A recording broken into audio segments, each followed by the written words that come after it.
السلام عليكم ورحمة الله وبركاته. الحمد لله نحمده ونستعينه ونستغفره ونعوذ بالله من شرور أنفسنا ومن سيئات أعمالنا. من يهده الله فلا مضل له ومن يضلل فلا هادي له. وأشهد أن لا إله إلا الله وأشهد أن محمدا رسول الله. أما بعد. قال الله تعالى في القرآن العظيم وفي الفرقان العظيم. أعوذ بالله من الشيطان الرجيم. بسم الله الرحمن الرحيم. قل للذين كفروا ستغلبون وتحشرون إلى جهنم وبئس المهاد. قد كان لكم آية في فئتين التقتا، فئة تقاتل في سبيل الله وأخرى كافر يرونهم مثليهم رأي العين، الله يحيد بنصره من يشاء إن في ذلك لعبرة لأولي الأبصار. حسبي الله ونعم الوكيل. இஸ்லாம் அவர்களே, அல்லாஹ் ரப்பல் ஆலமீன் நபிகள் நாயகம் ஸல்லல்லாஹு அலைஹி வஸல்லம் அவர்களுக்கும் சஹாபாக்களுக்கும் செய்த மிகப்பெரிய ஒரு உதவி வரலாற்று பக்கங்களில் திரும்பி பார்த்தோம் என்று சொன்னால், அந்த உதவியை தான் வரலாற்று ஆசிரியர்கள் இறைவனிடமிருந்து இறைத்தூதர் ஸல்லல்லாஹு அலைஹி வஸல்லம் அவர்கள் பெற்ற உதவிகளிலேயே மிக சிறந்த மிகப்பெரிய ஒரு உதவியாக கருதுவார். அதைத்தான் அல்லாஹ் ரப்பல் ஆலமீன் தன்னுடைய அருள்மறையிலும் தான் செய்த மிகப்பெரிய ஒரு உதவியாக அல்லாஹ் ரப்பல் ஆலமீன் சிலாகித்து பேசுவதை நம்மால் பார்க்க முடியும். அப்போ அல்லாஹ்வுடைய தூதர் ஸல்லல்லாஹு அலைஹி வஸல்லம் அவர்கள் இஸ்லாத்தை எட்டி வைக்க ஆரம்பித்து மக்காவிலிருந்து மதீனாவிற்கு ஹிஜ்ரத் செய்த ஆரம்ப காலகட்டம். அப்ப இந்த ஆரம்ப காலகட்டத்தில் நபிகள் நாயகம் ஸல்லல்லாஹு அலைஹி வஸல்லம் அவர்கள் யூதர்களுக்கு, கிறிஸ்தவர்களுக்கு தனிப்பட்ட முறையிலே மார்க்கத்தை எட்டி வைக்க ஆரம்பித்தார். அப்போ நபிகள் நாயகம் ஸல்லல்லாஹு அலைஹி வஸல்லம் அவர்களை மக்காவிலிருந்து இறைவன் மதீனாவிற்கு ஹிஜ்ரத் செய்து வர வைத்தது மிகப்பெரிய ஒரு ஹிக்மத் உண்டு. மக்காவில் இருக்கக்கூடிய குறைஷிகளை விட அதிகமாக நேர்வழி காட்டப்பட வேண்டியவர்கள் யார் என்று சொன்னால் யூதர்களும் கிறிஸ்தவர்கள். இப்போ என்றால் இவர்கள் ஏற்கனவே இறைவனுடைய வேதத்தை பெற்ற கூட்டத்தார்கள், இறைவனுடைய தூதர்களை அவர்களுடைய வழிகாட்டிகளாக வைத்திருந்த கூட்டத்தார்கள். இப்பொழுது அவர்கள் வழிகேட்டில் இருக்கிறார். இவர்களை வழிகேட்டில் இருந்து நேர்வழிப்படுத்துவது என்பது ஒரு வகையில் சாத்தியமான விஷயம் என்பதை இறைவன் உணர்ந்ததன் அடிப்படையில் அல்லாஹ்வுடைய தூதர் ஸல்லல்லாஹு அலைஹி வஸல்லம் அவர்களை மக்காவிலிருந்து மதீனாவிற்கு ஹிஜ்ரத் செய்ய வைத்திருக்கிறார். ஹிஜ்ரத்தில் இருக்கக்கூடிய பல நுட்பங்களில் இதையும் ஒரு நுட்பமாக அறிஞர்கள் உதவி செய்வார்கள். அப்போ மக்காவிலிருந்து மதீனாவிற்கு ஹிஜ்ரத் செய்து வந்தாச்சு. அப்ப யூதர்களிடத்திலும் கிறிஸ்தவர்களிடத்திலும் மார்க்கத்தை எத்தி வைக்கும் பொழுது எல்லோரும் ஏற்றுக்கொண்டார்கள் என்று கேட்டால் ஆரம்பத்தில் பலர் மறுக்கத்தான் செய்தார். விரல் விட்டு எண்ணக்கூடிய அளவிற்கு வெகு சொற்பமான மிக சிலரை தவிர பெரும்பான்மையினர்கள் யாரும் இஸ்லாத்தை ஏற்றுக்கொள்ளவே இல்லை. நபிகள் நாயகம் ஸல்லல்லாஹு அலைஹி வஸல்லம் அவர்களை பொய்ப்பிக்கக்கூடியவர்களாகத்தான் அவ்வளவு பேரும் இருந்தார்கள். ஒரு சிலர் ஏற்றுக்கொள்ளவும் செய்தார். அப்ப இப்படியான சூழலில் நான் இறைத்தூதர் ஸல்லல்லாஹு அலைஹி வஸல்லம் அவர்களுக்கு பத்ர் போர் என்று சொல்லப்படக்கூடிய மிகப்பெரிய ஒரு சோதனை கண்ணுக்கு முன்னால் வந்தது. நபிகள் நாயகம் ஸல்லல்லாஹு அலைஹி வஸல்லம் அவர்கள் நபியாக ஆக்கப்படுவதற்கு முன்னால் போர்க்களத்தில் கலந்திருக்கிறார்களா? கலந்திருக்கிறார்கள். ஒரு முறை கலந்திருக்கிறார்கள். நபிகள் நாயகம் ஸல்லல்லாஹு அலைஹி வஸல்லம் அவர்கள் அவர்களுடைய 20வது வயதில் அபூ தாலிப் உடன் அவர்களுடைய பெரிய தந்தை அபூ தாலிப் உடன் ஒரு போர்க்களத்திலே அவர்கள் கலந்து போகிறார்கள். அதாவது அது ஒரு குழம்பு, ஒரு 2 குழுக்களுக்கு மத்தியிலே ஒரு போர் நடக்கிறது. அந்த போரிலே அபூ தாலிப் கலந்து கொள்கிறார்கள். அந்த போர்க்களத்தில் அபூ தாலிபிற்கு அம்பை எடுத்து கொடுக்கக்கூடிய உதவியாளராக நபிகள் நாயகம் ஸல்லல்லாஹு அலைஹி வஸல்லம் அவர்கள் 20 வயதில் கலந்திருக்கிறார்கள். அப்ப அந்த போரில் கூட அந்த இறுதியில் சமாதானத்திற்கு வரும் என்ற முடிவை எடுப்பார்கள். அந்த சமாதானத்தினுடைய முடிவு எப்படி எடுக்கப்படும் என்று சொன்னால், 2 பக்கமும் உயிர் சேதம் கடுமையாக நடந்திருக்கிறது. 2 பக்கமும் உயிர் சேதம் எவ்வளவு நடந்திருக்கின்றது என்பதை எண்ணிப்பாரா.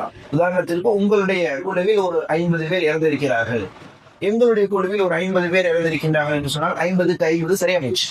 உங்களுடைய குழுவில் 50 பேர் இறந்திருக்கிறார்கள், எங்களுடைய குழுவில் 100 பேர் இறந்திருக்கின்றார்கள் என்று சொன்னால் 50 பேர் அதிகமாக எங்களுடைய குழுவில் இருந்திருக்கிறார்கள் அல்லவா, அவர்களுக்கு என்று நஷ்டஈடை எதிர்த்தரப்பு தர வேண்டும். அப்போ சமமாக அந்த போர்க்களத்தை நிறைவு செய்ய வேண்டும் என்பதை, அந்த சண்டையை நிறைவு செய்ய வேண்டும் என்பதை குறைஷியில் இருக்கக்கூடிய மூத்த தலைவர்கள் எல்லோரும் ஒன்று சேர்ந்து இந்த முடிவை எடுத்து போரை சமாதானமாக அந்த போரை முடிச்சிருவார்கள். இந்த போர்க்களத்தில் நபிகள் நாயகம் ஸல்லல்லாஹு அலைஹி வஸல்லம் அவர்கள் கலந்திருக்கிறார்கள்.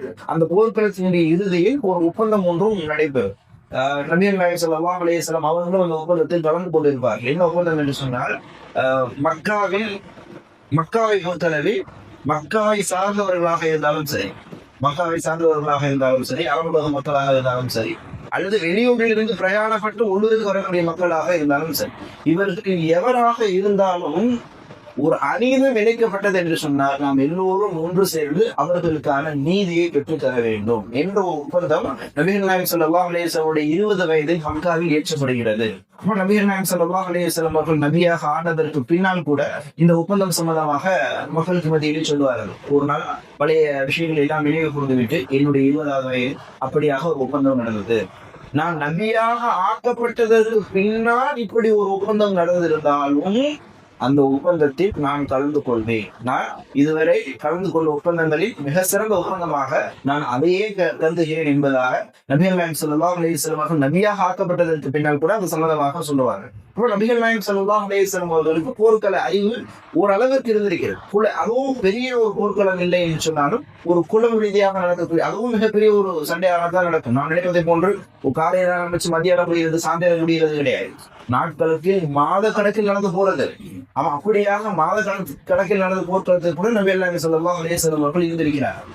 அப்போ நபிகள் நாயகம் ஸல்லல்லாஹு அலைஹி வஸல்லம் அவர்களுக்கு ஓரளவிற்கு போர் அறிவு இருந்திருக்கிறது. தொடர்ச்சியாக போர் செய்த இஸ்லாத்திற்கு பின்னால் எப்படி தொடர்ச்சியாக பல போர்களை நபிகள் நாயகம் ஸல்லல்லாஹு அலைஹி வஸல்லம் அவர்கள் செய்தார்கள், அதை போன்று இல்லை என்றாலும் கூட ஓரளவுக்கு இருந்திருக்கிறது. சஹாபாக்களில் சிலருக்கு இந்த சண்டையினுடைய அறிவு இருந்திருக்கிறது. ஆனால் பெரும்பாலும் போர் செய்வதனுடைய அறிவு என்பது பெரும்பாலும் சஹாபாக்களுக்கு இல்லை, இருந்தாலும் பரிச்சயமாக இல்லை. இப்படியான ஒரு சூழ்நிலையில் தான் நபிகள் நாயகம் ஸல்லல்லாஹு அலைஹி வஸல்லம் அவர்களுக்கு கண்ணுக்கு முன்னால் வந்த ஒரு மிகப்பெரிய ஒரு சோதனையாக இருந்தது இந்த போர்,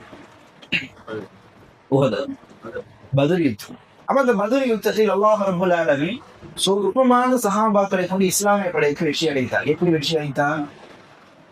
அவனுடைய மலக்குமாறுகளே, இப்பேற்பட்ட மலக்குமார்கள் தர்பியாவெல்லாம் பார்த்தோம். அவர்களை போன்று வலுவானவர்கள் கிடையாது. மிகப்பெரிய அளவிற்கு வலுவானவர்கள், சக்தி வாய்ந்தவர்கள் உடல் அளவில். அப்படியான ஒரு மலக்கீடல் அந்த உலகத்தில் இருக்கக்கூடிய அத்தனை பேரும் சேர்ந்தாலும் வெற்றி கொள்ள முடியுமா? ஒரு மலக்கீடல் உலகத்தில் இருக்கக்கூடிய அத்தனை மனிதர்களும் சேர்ந்தாலும் வெற்றி கொள்ள முடியுமா? அல்லாஹ் இறக்கினான படையை வானத்திலிருந்து அல்லாஹ் ரப்பல் ஆலமீன் மலக்குமார்களுடைய படையை இறக்கினான். இறைத்தூதர் ஸல்லல்லாஹு அலைஹி வஸல்லம் அவர்களுக்கு உதவி செய்ய. அப்படியாக உதவி செய்வதற்காக அல்லாஹ் ரப்பல் ஆலமீன் படை இறக்குகிறார். அப்போ நபிகள் நாயகம் ஸல்லல்லாஹு அலைஹி வஸல்லம் அவர்கள் அந்த போர்க்களத்தில் வெற்றி அடைகிறார்கள். அந்த வெற்றியை தொடர்ந்து நபிகள் நாயகம் ஸல்லல்லாஹு அலைஹி வஸல்லம் அவர்கள் மதீனாவிற்குள் வருகிறார்கள். மதீனாவிற்குள் வந்து நபிகள் நாயகம் ஸல்லல்லாஹு அலைஹி வஸல்லம் அவர்கள் அங்கே மதீனாவில் இருக்கக்கூடிய பனு கைனுகா கடைத்தெரு, பனு கைனுகா குலத்தார்களுடைய ஒரு கடைத்தெரு ஒன்று இருக்கும்.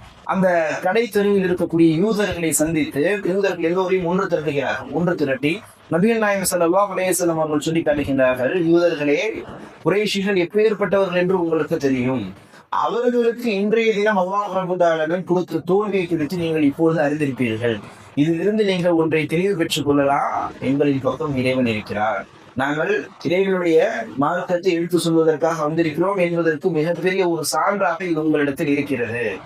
நாங்கள் உங்களிடம் போர் செய்வதற்கான சூழல் ஏற்படுவதற்கு முன்னால் நீங்கள் இஸ்லாத்தை ஏற்றுக்கொள்ளுங்கள். குறைஷிகளை போன்று தவறிழைத்து நீங்களும் இறைவனுடைய தண்டனையையும் வேதனையையும் நீங்கள் பெற்றுவிடாதீர்கள். நீங்கள் முந்திக் கொண்டு இஸ்லாத்தை ஏற்றுக்கொள்ளுங்கள் என்பதாக நபிகள் நாயகம் ஸல்லல்லாஹு அலைஹி வஸல்லம் அவர்கள் அந்த யூதர்களிடத்தில் பேசி காட்டுகின்றார்.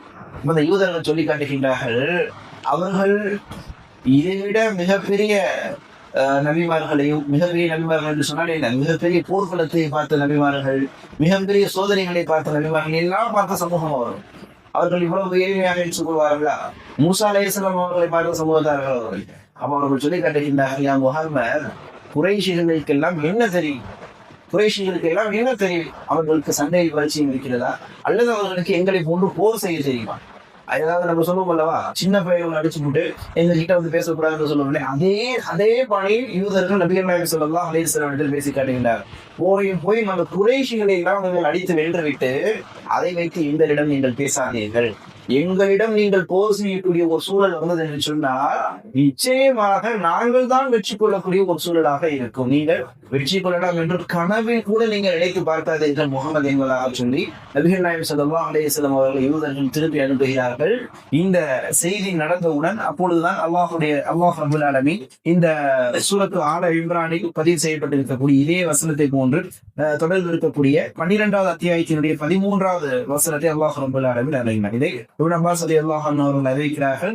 இக்ரிமா ரஹ்மத்துல்லாஹி அவர்கள் பதிவு செய்வதை நாம் பார்க்கிறோம். அமீன் இஸ்லாம் அடிப்படையில் அந்த பதில் போர்களும் சம்பந்தமாக யூதர்களுக்கு பதிலளிக்கும் விதமாக அருளப்பட்ட வசனங்களில் ஒரு வசனமாக இந்த சூரத் ஆல இம்ரானுடைய 13வது வசனம் இருக்கின்றது என்பதை எம்மால் விளங்கிக் கொள்ள முடிகிறது. அப்போ அல்லாஹ் ரப்பல் ஆலமீன் இந்த 2 வசனங்களில் அந்த பதில் போர்க்களத்தில் அல்லாஹ் ரப்பல் ஆலமீன் எப்படி உதவியை அனுப்பி அருளி சஹாபாக்களுக்கும் நபிகள் நாயகம் ஸல்லல்லாஹு அலைஹி வஸல்லம் அவர்களுக்கும் நாம் உதவி செய்தோம் என்பதை இந்த வசனத்தில் பேசுகின்றான். இன்ஷா அல்லாஹ் நாளைய தினம் இந்த வசனத்துடைய விளக்கம் என்ன, இந்த வசனத்தில் சொல்லப்பட்டிருக்கக்கூடிய கருத்துக்கள் எந்த அடிப்படையில் என்பதை தெளிவாக விவரமாக நாளைய தினம் தெரிந்து கொள்வோம். அல்லாஹ் ரப்பல் ஆலமீன் உங்களுக்கும் எனக்கும் குர்ஆனை சரியான வழியில் கற்றறிந்து அதன்படி நடக்கக்கூடிய பாக்கியத்தை தந்தருவாராக.